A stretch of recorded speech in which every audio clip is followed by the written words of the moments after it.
Yeah. Oh man. Oh man. You know what it is It's you, the already, Haitian child. Mecca, Niggas know. AKA You get them Remo. up in the potluck. Hex, you know what it is, man. Y'all niggas got a problem now. Nigga, go bubble that women. I ain't playing with these lanes, man. I never that. I'm not What do sure. you guys think of the rap Creole here, or rather Creole hip hop, in New York and Haiti, and do you think there's a big difference? Well, I feel like I done said a lot already. You know what I'm saying? I'm gonna let my man right here, Master D, answer that question for y'all, for real. Holla at him, man.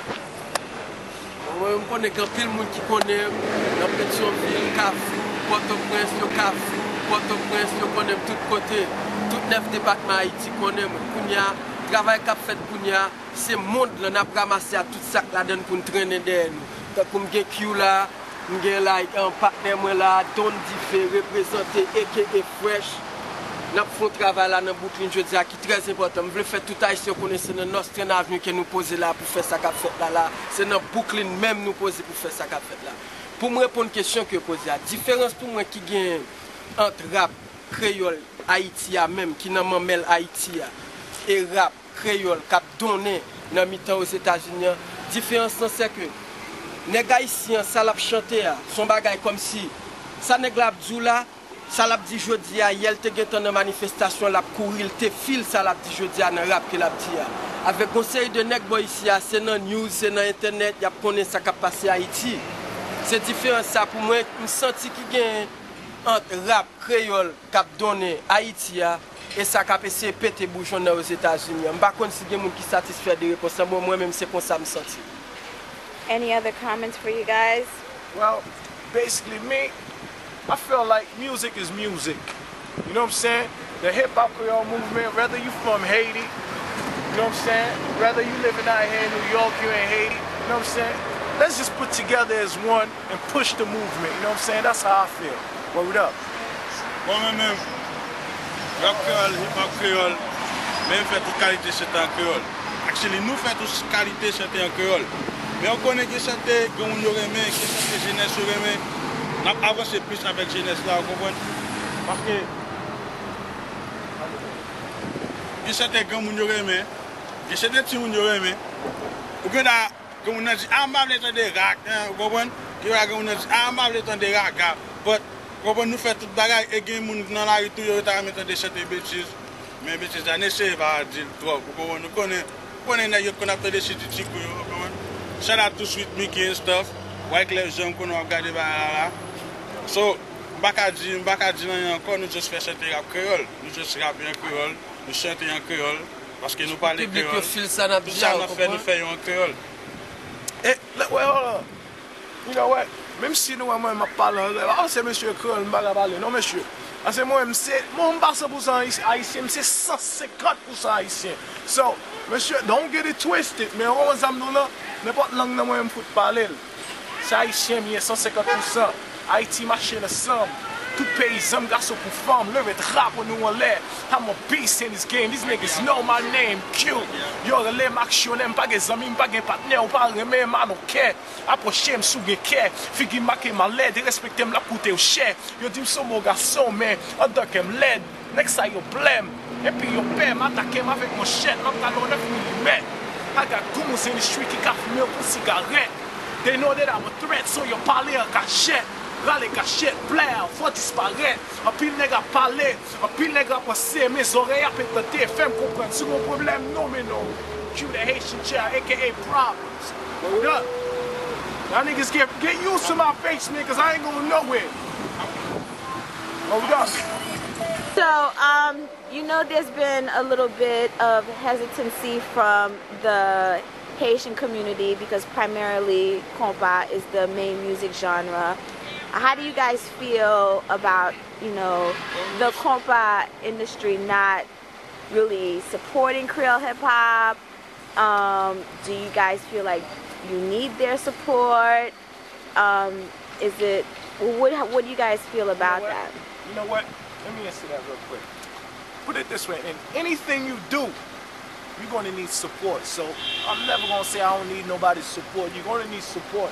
Like for example, Kafu Inc. supporting us right about now. You know what I'm saying? That's definitely a good look. But as far as, you know, in the compa industry, you know what I'm saying, they don't respect the hip-hop Creole movement and what we're doing. Plus it's music vagabond, you know what I'm saying? It's just another way of life. You understand what I'm saying? So, même si yo ba really, yo ba accept that doesn't mean that I'm going to stop doing what I'm doing. You understand what I'm saying? Because this right here is in the heart, you know what I'm saying? It's in my blood, you know what I mean? So, it ain't like I'm going to ever stop what I'm doing because they don't care. If you take, for example, I remember clearly back in the days, you know what I'm saying, at this club named Planet Malibu, when Clef wasn't nobody. You know what I'm saying? Clef wasn't nobody. Zane used to be playing all the time. He would come, yo, and say, yo, let me get the mic. You know what I'm saying? They used to trying to play him.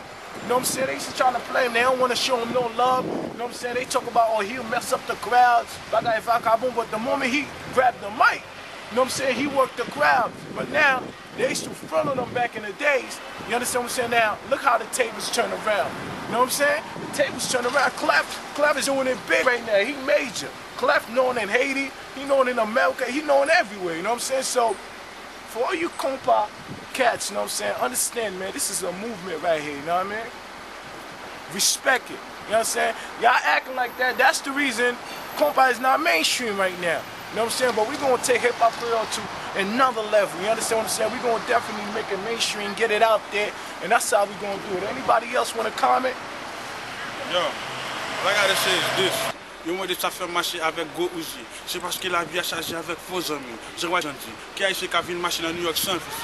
Les bons mieux qui ont dévoré, c'est l'homme où la police vient. Yo pas appelé pour me jouer la vie.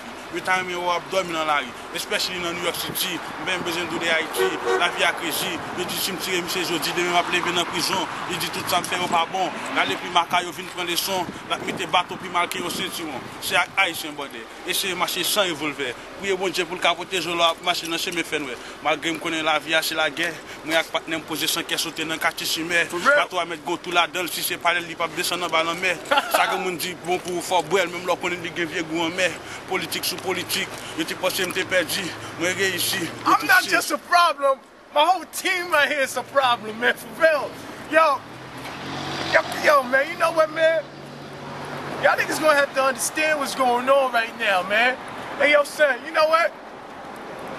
I'm gonna let my man right here, you know what I mean? Hey, yo, fam. Nous sommes contents. On va me parler de la différence qui gagne de compa avec hip-hop.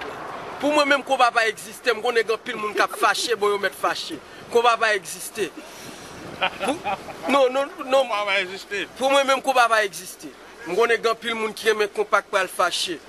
Pour qui raison que fait me dit qu'on va pas exister? Non, on pas m'bagan ken leçon qu'a apprendre non compa. Allez, yo vle pour mettre gars sérieux pour nous danser compa. Là nous mettre gros pantalon dit vacabon. Yo dit c'est vacabon oui. Compa pas exister pour moi même rap pas exister pour mon compa yo. C'est peut-être ça m'a chanter ti musique ça. Mesdames qui dans là yo cap calé kon yo gon parti là dedans c'est pour nous lier. C'est que frère nous, jeudi pour nous pas connait ça cap gain demain. C'est peut-être ça m'ba laguer ti ça. Tout ça que veut tendre mettre tendre. Tout ça que pas veut tendre pas problème prend zor yo wal dormir m'ba mai.